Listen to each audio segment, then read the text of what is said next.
Hi, I'm Albert Azis-Clauson, the CEO of Tramlines and the host of our podcast, Track Record, where we talk to industry leaders, executives, business builders, investors, journalists, politicians, and economists about how our world is being reshaped, how investment is moving, how innovation is being done, and how AI is reshaping the world that we live in. This podcast follows two main tracks: what is happening right now and how are things changing, as well as where should investors and builders be focusing their efforts to build the innovative companies of the future. Today, I'm going to be talking to Lionel Barber, probably best known as the editor-in-chief of the Financial Times, but for me, somebody who has really sat at the forefront of innovation and investment, having studied Masayoshi's son, the CEO of SoftBank, and written a biography, The Gambling Man, about him.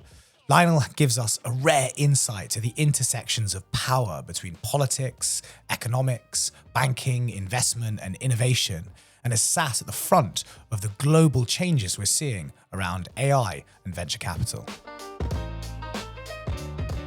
Lionel, thank you so much for joining me. I wanted to start because you've been such an important part of the recent history of Tramlines with when we met. And I was saying to you earlier that I kind of came in with a mentality that I was in some way pitching to you. But by the time I got to your front door, I'd had such a hard week of trials and tribulations in building a company that I felt I needed more of an agony aunt than someone to pitch to. And I came in and basically started complaining about the things I was stressed about and was finding difficult. And you were incredibly helpful. And that was kind of the start of our journey together. I'd love to hear your thoughts about that first interaction of how we got to know each other. Well, Albert, it's great to be on the podcast. And let me say from the outset that what we experienced in that first conversation was what could be described as the agony of the entrepreneur, because all entrepreneurs want to aim very, very high.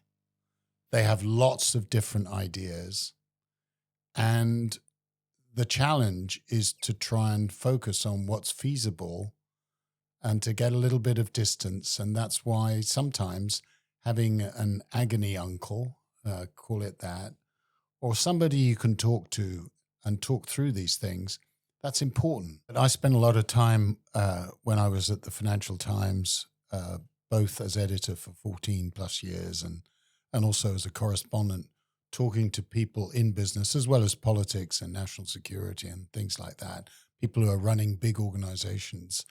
And one of the phrases that I took away from that time was the phrase, "Don't major on the minor." And it stuck with me because, you know, it's so easy to get bogged down in the small stuff. I mean, you can't ignore small decisions because if you make a lot of small mistakes, the thing's going to come unstuck.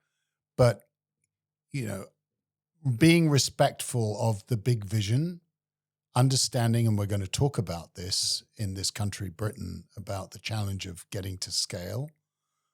So I fully sympathized with your enthusiasm and your vision and what you wanted to accomplish. But then there were a couple of practical steps that we needed to get through, if we're going to get to that vision. What came out of it for me, and the reason I really wanted you here, was there were a few topics that we picked up on. And I think a lot of people talk about the future of AI and how it's transforming the world. And I think the honest truth is no one fully knows what that will look like in 5-10 years.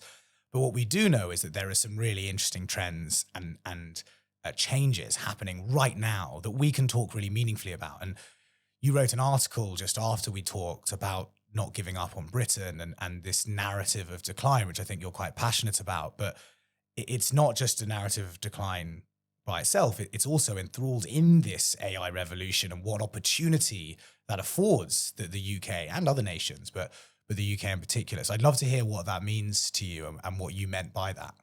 Well, let's unpack it a little because there are two very big separate thoughts. They're connected, but they're also separate. One is decline of Britain. Is it overdone? What's that about? And then there is this extraordinary, and I'm capital E for extraordinary, change that we're experiencing. And by the way, we're not even halfway through it, the AI revolution, which is much bigger than even the internet 25 years ago. So I'll come to that in a minute. But let's talk first of all about Britain and the State of the Union, United Kingdom. I think that the declinist narrative is way too strong. We need to bear in mind that Britain, number one, I mean, it's still the fifth largest economy in terms of output in the world. But much more important, beside measuring ourselves against the Chinese or the Americans, is the status of Britain, and it's a given, is an extraordinary hub of innovation and entrepreneurialism. I mean, Saul Klein of Phoenix, very good investor, respected, almost as good as you, Albert. I mean, Saul Klein's pointed out that we have lots of companies. He calls them not unicorns; those are the billion-dollar companies. We do have an absence there, but we got lots of colts and thoroughbreds. That's companies that are, doing new things, growing, $50 million, maybe valuation, $100 million. And these are companies that have great potential.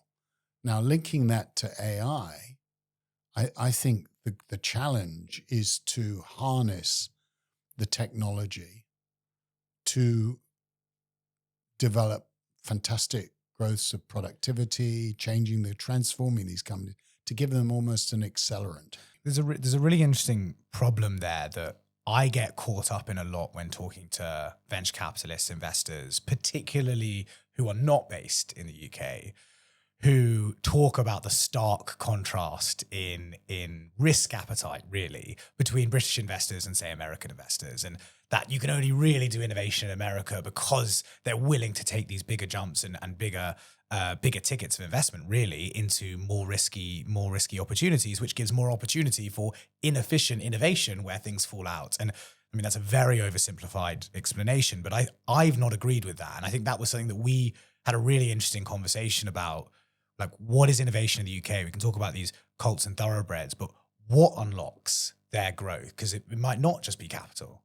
Well, the American narrative is somewhat self-serving. I've just come back from Sun Valley, Idaho at the Allen & Company conference where Mark Andreessen of Andreessen Horowitz, the huge VC firm, was interviewing Jeff Bezos, Amazon founder, and then they had Satya Nadella at Microsoft, and everybody was talking about the AI revolution, a multiple golden age of entrepreneurialism. And all this is true, but there's stuff happening also in this country and to a degree in Europe, which is described as a museum by the Americans. These are caricatures. So what you see in Britain is, number one, just a very good rate of starting new businesses. I mean, that is the entrepreneurial spirit. It goes back a long way, further than Mrs. Thatcher 40 years ago. We tend to sort of see it a lot through that 1980s perspective. But people want to start businesses. It's just part of the culture in this country. But we also have world-class universities, centers of research. You've got advanced materials in Manchester. You've got science, medicine, medical breakthroughs in Southampton. The issue is how this research can be turned into product, and then investors are prepared to wait, patient capital, that these businesses can then grow and not just be snapped up by Americans who have the advantage of deep pools of capital and probably the most advanced VC model in the world. One of the things I find really interesting about this battle between America and the UK is that the historical moat of innovation is scale of capital. And the transition that I'm seeing is that for the first time, the moat is around intellectual capacity, because scale is being proliferated by AI in a way it never could before. And I want to come back to that idea and talk about how value is created. But what is that opportunity in terms of creating innovation at scale in the UK in a way that the UK perhaps hasn't been best placed to, because it hasn't had that kind of patient, risky capital? Yeah, I could be very critical of public markets, which, by the way, are shrinking. I think that after the Maxwell pension fund scandal back in the early 1980s, pension funds were advised and obligated to take less risk in inverted commas, because if you think about it, bonds versus equities over a 30-year period are going to do probably better. I mean, obviously you've got fluctuation, but I think the City of London has become too short-term. I really worry about the way in which, and I wrote about it at the time and also looked at it more closely later, that a company like ARM Holdings, which was based in Cambridge, the best advanced semiconductor chip designer in the world, and it was sold in cash, $32 billion, to the Japanese investor Masayoshi Son of SoftBank, and now it's worth 5, 6, 7, 8, 9 times that. This is bad news. Yeah. So I do think you got short-termism, decline in public markets, and a willingness too easily to sort of sell out. You have obviously spent time with and studied in great depth Masayoshi Son and his adventures, and I've read your brilliant book on his life, The Gambling Man. Yeah, it's fantastic. And I one of the things that came out of it for me was that he wasn't a game changer; he was a game maker. He took enough money to make a new game, and that was his kind of. It was one of the key takeaways I read from what you'd written. And there must be an opportunity in the UK to create a new game. And I think when I started Tramlines, or when I started approaching the problem of what will the industrialization of AI look like, how will that change investment, how will that change ownership, where will ownership sit, I very quickly got to a ceiling where policy and big banks and larger finances became a much bigger part of the problem that I needed to solve. So, if you think about that Masayoshi Son like game making, what do you see as being the key things the UK needs to do to take advantage of the opportunity that we have? Well, just a word on Masayoshi Son, who's an extraordinary investor. He's a sort of Forrest Gump character who's been around technological changes for the last 45 years. I mean, going back to the microchip, and he's been right about the general direction of technology. Yes, he's made some mistakes and he lost a load of money on WeWork, but he's assembled a $100 billion fund, the Vision Fund. It wasn't a great success, but it was still pretty good. And he's also made spectacular bets on certain companies like Yahoo, like Alibaba, and then I mentioned ARM Holdings, and he's now with OpenAI. So he's been right about direction, and he's thought big and defied the skeptics, and he's an incurable optimist. I think we could bottle some of that incurable optimism in this country. I mean, what could we do if you were taking an American view? You'd say, like Jeff Bezos said a couple of weeks ago, this is a golden age for entrepreneurs, because AI it's utterly liberating. I mean, it's changing everything. Let me give you an example. I mean, in the old days, not so long ago, you or I, if we were engaging in buying a house, or we got a dispute around a house thing, we got to go to a solicitor. Well, these days, you're just going to talk to ChatGPT, aren't you? Right. I mean, a whole area of business is just being completely wiped out or changed. So what happens then? Well, capital will say, actually, you need to maybe merge a lot of these smaller legal firms, solicitors. Also engineering, because if you're thinking of building, I was listening to Jeff Bezos himself because he's got a new company called Prometheus, which is directly in this space. And he's saying, we can now build a bridge with less material because the whole way AI is going to affect the way we design and engineering enterprise and things like that. So it's a massive opportunity. It is going to lead to direct change, but it's also, and this is, I think, my message to all those listeners out there, it's empowering. It's scary because it is going to lead to tremendous disruption. Its incumbents are not going to like it, but everybody is going to have to be forced to adapt. It's interesting because I spend a lot of time on both ends of the spectrum. So I spend most of my time at really early stage innovation where the excitement is palpable. People, the barrier to building technology has almost completely disappeared. And when I first started Tramlines, or the concept of Tramlines, now nearly 8 years ago, technology was becoming easier and more accessible, and it was becoming commoditized in ways, but no one could have anticipated that the cost of developing a website would drop to, near zero, in principle. So I have this on the one end, this incredible explosion of innovation and excitement and opportunity, although the directions of travel are unclear in some of those senses. And then on the other end of the spectrum, I advise government institutions and massive enterprises where they kind of know that they need to be adopting AI and they kind of know that it will change their businesses. They don't necessarily know how, but the prevailing feeling is definitely one of fear.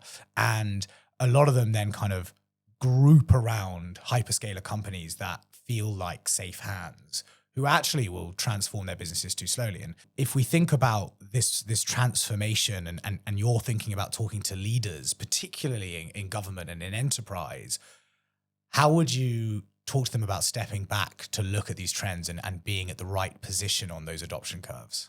If you think about government, what AI could do to government. Yeah, my dream is to transform government with AI, but there's a lot more to it than the technology. Well, one of the people you should be talking to, because she's really going to be leading on this, is Antonio Romeo, the cabinet secretary.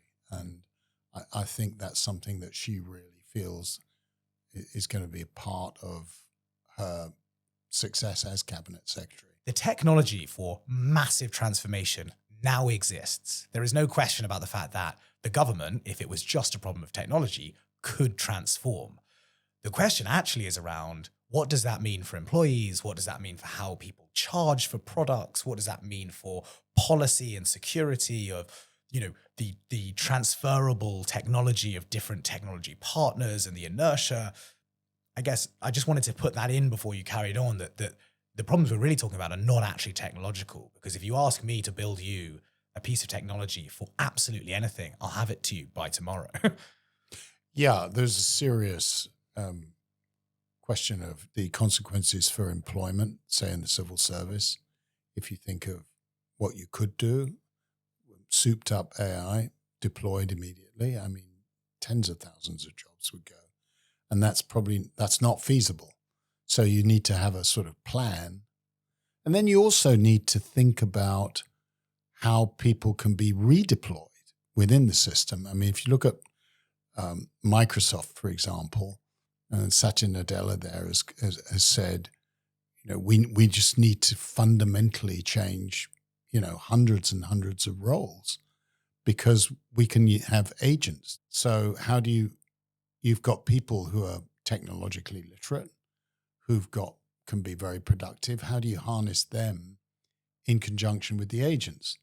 You don't just throw everybody out in the street and hope there's creative destruction. So there's obviously a dislocation problem, and that's a political challenge, as you say. It's not purely technological. But I think I would be looking also as part of the package to talk about tremendous increases in productivity. Yeah. We saw that with the internet. Alan Greenspan talked about the productivity improvements in the late 90s, and obviously that helped then drive lower interest rates. I think AI really can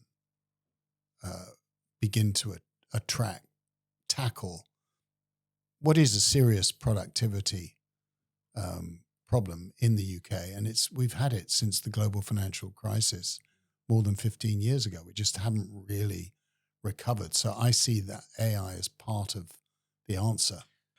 One of the things that I spend a lot of time talking about with my team is that we are not looking to displace jobs. That will happen. Inevitably, jobs will change and roles will stop existing. We're looking to enhance productivity, creativity, the ability to create value, ultimately. The historical value equation has always been time times labor equals value. How many adults of working age do you have in work? Because the more people, the more value that can be created. Now, we can improve that with education and technology, but fundamentally the equation stays the same. To a value equation that looks a lot more like human cognition times agentic architecture equals value. The ability to take that value and create an explosion of value, which may have no impact on jobs. I mean, maybe that's optimistic, but that to me feels like the big opportunity ahead of us. And I think I'd be really interested to understand what you think the best leaders will look like in the future and how to navigate this. And the second thing is coming back to that point around opportunity and how we create a positive narrative of British business. Where do you see the biggest opportunities? But starting with the leadership question. I think all leaders need to be able to articulate a goal, an end goal. Where are we trying to get to? At a period of tremendous change, as we're experiencing now through AI. We went through this 25 years ago with the internet because that fundamentally changed the newspaper model, which was based on advertising, print advertising. But if you go digital and you've got your print advertising being taken by web operators, classified, for example, classified advertising, I mean, that was just gobbled up. It just went. So we needed to establish a new business model. I'm speaking from personal experience, which I think relates to your question. So we had to say, well, if we haven't got print advertising, what are we going to do? We're going to just close the newspaper? Well, that's part of our brand. Yeah. And also it's a different reading experience. What we should do is have a subscription business. And that's where we're going to get our new revenue. And by the way, thanks to the internet, but later AI, we're going to know an awful lot more about our customer. So actually, whereas previously through print, newspaper turns up at kiosk, somebody comes along and buys the newspaper, we wouldn't necessarily know who they were. Internet, digital subscription, we know a lot more about the customer. We're closer to the customer. So that's an example of the way in which you respond to a change and then you articulate a goal. And we basically said, we're going to have 1 million subscribers, paying readers. And we got there by the end of my tenure. And I was able to say to the workforce, to the union, because we were a unionized operation, we're going to be profitable. We're going to be more profitable than we were when we were a newspaper. We're going to have a closer relationship with the customer, and we're going to grow exponentially. A lot of people view technology as cost cutting and not value creating. Absolutely. And we shut down conversations with companies all the time where they want to work with us, but their real ambition is to reduce the cost of labor or reduce the cost of something. And if that's the opportunity you're seeking, we don't want to work with you. But going back to, because you made a point that I want to distill, because I think it'll be really valuable to people at this moment of transformation, which is around understanding something is changing and not necessarily knowing exactly how, but setting a goal of growth around that point of change and creating buy-in in your institution, in your government, in your population. I don't see that very often. I see a lot of people protecting themselves from downside and protecting themselves from the risk of change, and not many people, particularly at an enterprise or government level, grabbing onto the opportunity for change to create value. I think you make an incredibly important point here. That my image was, I'm the general in charge of an army. I would say to myself and to colleagues, we've got to give a sense of direction. And there's opportunity here. We're not just going to bemoan the fact that we're being disrupted like crazy. We're going to say there's opportunity. We've got a great brand. We've got a good business. We've got good product. I mean, basically, the human capital, there's accumulated knowledge. Let's call it institutional memory. That in turn means that we have a brand. So all we got to do is figure out a new business model. Yeah. That's the key. Yeah. Now, AI, in some ways, the business model is sort of presenting itself because, hey, you can eliminate a whole level of areas to free up people and capital. So it's very liberating. It's disturbing, but it's liberating. So that's the way I see it. I think there's an interesting, to give a really specific example, I've been talking to a lot of businesses in the recruitment space because one of my portfolio companies is in that space and we've been investing quite heavily in it. I see it as a very obviously transformative industry in quite a short period of time. And there's this fear that it's a people's industry, it's a people-based industry, and it's going to be replaced by technology. And I think that's one of the most absurd things I've heard. It's a people-based industry with a huge amount of administration done by the people who should be talking to people. And I think this opportunity to harness technology to create that opportunity for more people to talk to more people and create more value. Like the role of trust and authority in an AI world is bigger, not smaller. So if you're a known brand with a known business and a known opportunity, like the opportunity for you to capture more of that is very much there. Yeah, this is what I call the human factor. And it's going to remain with us despite the increasing role of AI and AI technology.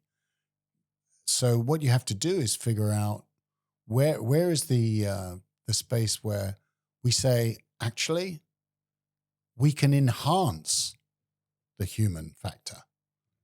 We're going to have more space for that. Think about another image. I mean, I don't know how this translates necessarily through to professional services, but again, this is a space that I'm familiar with, which is media and entertainment. Arguably, because you will have an AI movie. And you may have John Wayne with Albert dancing. I mean, it would be a great movie. Cowboys and aliens. Yeah. No. But you are going to have the human experience, the creative live experience of actors, dancers, whatever. And people will want to go that. They won't just want to see the AI movie. Yeah. So we just mustn't have it as all black or all white. There's a point here, which I think is, I want to kind of distill a lot of these thoughts. So that point on leadership, I really, really like. But if I gave you £100 million to put into the British economy today, and you were allowed to have, a small handful of conversations around that money, what would be the things you'd be looking for? Where would you be putting that money? Well, you're more expert than me on this, but I'd be looking. You can't give it all to me. I'd be looking for somebody called Demis. I mean, Demis Hassabis obviously created DeepMind. It was sold to Google for about £550 million. And in many ways, that DeepMind is going to be Google, bigger than Google, more important than Google. So it's a tremendous loss. So to me, I think where would I put 100 million? I'd probably go to the universities and see where are breakthrough products. Think about what you can do with applied AI in the engineering space or something around the brain. So it's interesting because you didn't say bonds or debt. We went into the kind of deepest parts of innovation where I think the greatest amount of value can be created in the shortest amount of time. Where do you see the relationship between that frontier innovation and where businesses are today? There is obviously a gap. Yeah. Because the boffins are doing their work and they're not always that connected to the market. I mean, that is changing a little bit, but I mean, I'm much more familiar with Silicon Valley and places like Stanford University, where I've seen incredible things. And I was listening to some, really cutting edge research and science and then applied.